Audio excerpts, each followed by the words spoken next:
I'd like to invite up our next team, Code Blue, which is going to be talking to us about their app, which is about early onset stroke detection.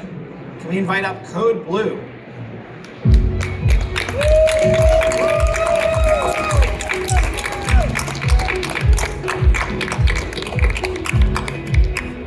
Hi everyone, my name is Ashmita and I'm the CEO of Code Blue. And hi everyone, my name is Erica and I'm the CTO of Code Blue.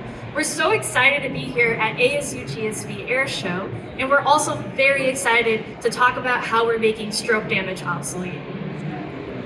The decision to build Code Blue was very personal for me. My grandfather was hit with a series of strokes and he lost himself completely. He couldn't walk, he couldn't talk, he couldn't even recognize his own family members. So in 2021, when half my dad's face started drooping, we were understandably terrified. We thought he was having a stroke. But in spite of knowing those signs and in spite of seeing what happened to his own dad, my dad didn't seek treatment either. And the problem is my family's struggles with stroke are not unique. 1 in 4 people worldwide are expected to experience a stroke in their lifetimes. Yet in spite of this, 62% of us cannot identify the major signs.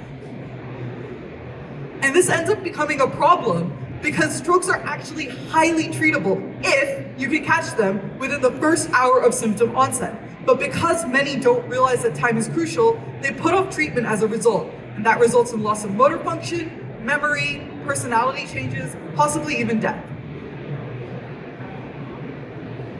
Medical professionals like to use the acronym FAST, where F stands for facial droop, A stands for arm weakness, S stands for slurred speech, and T is for time to go to the hospital.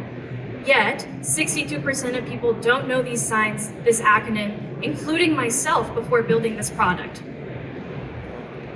We recognize that people use their devices 10 hours a day, and 97% of people own at least one device, especially after the COVID-19 pandemic. We had to transition into telehealth. So we wanted to leverage these statistics and this opportunity to maybe have something that is passive, a stroke monitoring device that could be in any device. The way that Code Blue works is that it integrates into any device equipped with a camera and a microphone.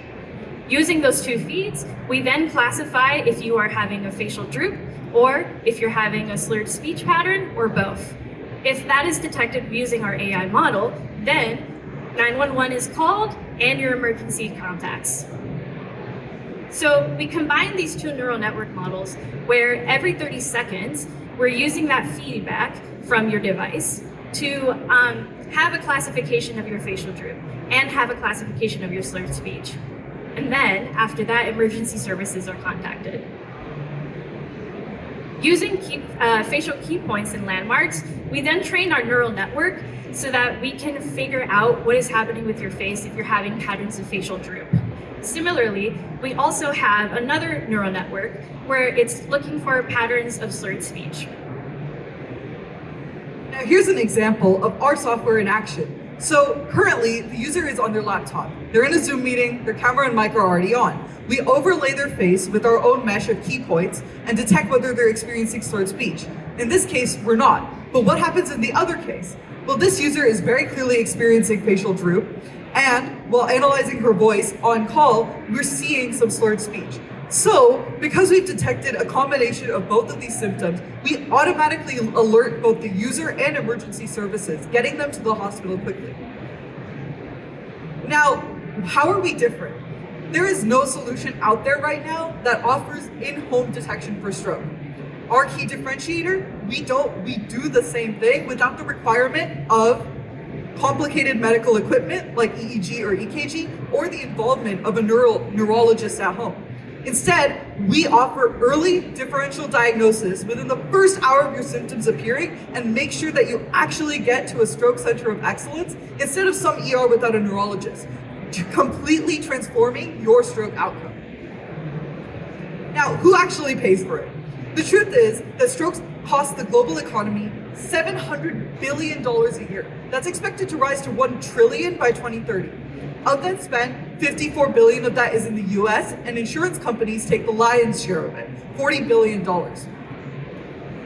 So We are going to acquire our customers by proving safety and effectiveness, starting with clinical validation.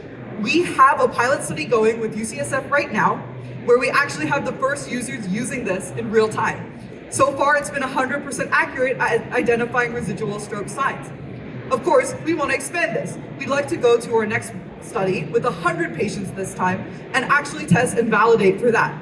After that, we will publish those results in American Heart Association journal and start advertising at conferences so doctors are aware of what we're offering.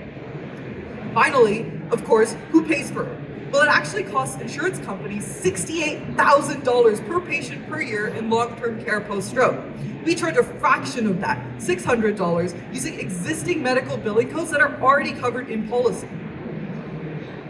Now, this is our health tech powerhouse. We have extensive experience across AI, safety, neuroinformatics, business strategy, R&D, and regulatory affairs. In addition, we've achieved all of these milestones. Having won multiple non-dilutive prize competitions, we've been able to fund our first study and our provisional patent and utility patent.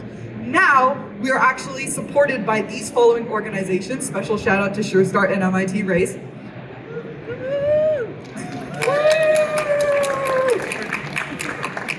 Now we're actually raising our pre-seed round with the following goals. To actually get to the market, we need to obtain our FDA 510K clearance, which means running the study and then writing the application.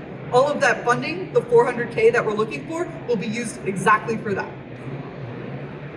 We're looking to a future where no one suffers from damage from stroke. And we think we can get there with your support. So thank you so much to Airshow, MIT FutureMakers, and SureStart for all of their support. And let's get this out there.